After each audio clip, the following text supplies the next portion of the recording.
Hi అండి. రీసెంట్‌గా రాజేంద్ర ప్రసాద్ గారు అయితే చాలా కాంట్రోవర్షియల్‌గా అయితే ముందుకెళ్తూ ఉన్నారండి. ఎందుకంటే ఆయన మాట్లాడే మాటలనేవి యాక్చువల్‌గా మనం ఫ్రెండ్స్ ఈ ఆఫ్‌లైన్‌లో ఎలా మాట్లాడుకుంటాం, రారా పోరా ఇంకా కొన్ని కొన్ని బూత్ పదాలు కూడా వస్తుంటాయి.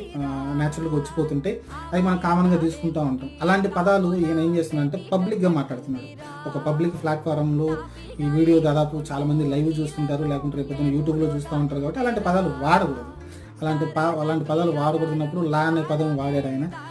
మన ఆలి గారి గురించి. ఎందుకంటే ఆలి గారు కూడా సీనియర్ పర్సనే. ఆలి గారు ఎమ్మటే ఇమ్మీడియట్‌గా అయితే ఒక వీడియో కూడా పోస్ట్ చేశారు ఆయన.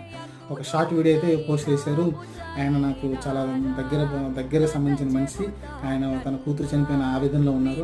దానిలో మనస్తాపంతో ఆయన వేరే మైండ్‌లో ఉన్నారు. అందుకే అలా మాట్లాడారని అయితే ఆయన సమర్థించుకునే ప్రయత్నం చేశాడు. ఎందుకంటే వాళ్ళు చాలా చాలా ఓల్డ్ బంధం కాబట్టి ఆయనైతే తన ఫ్రెండ్‌గా దాన్ని ఎమ్మటే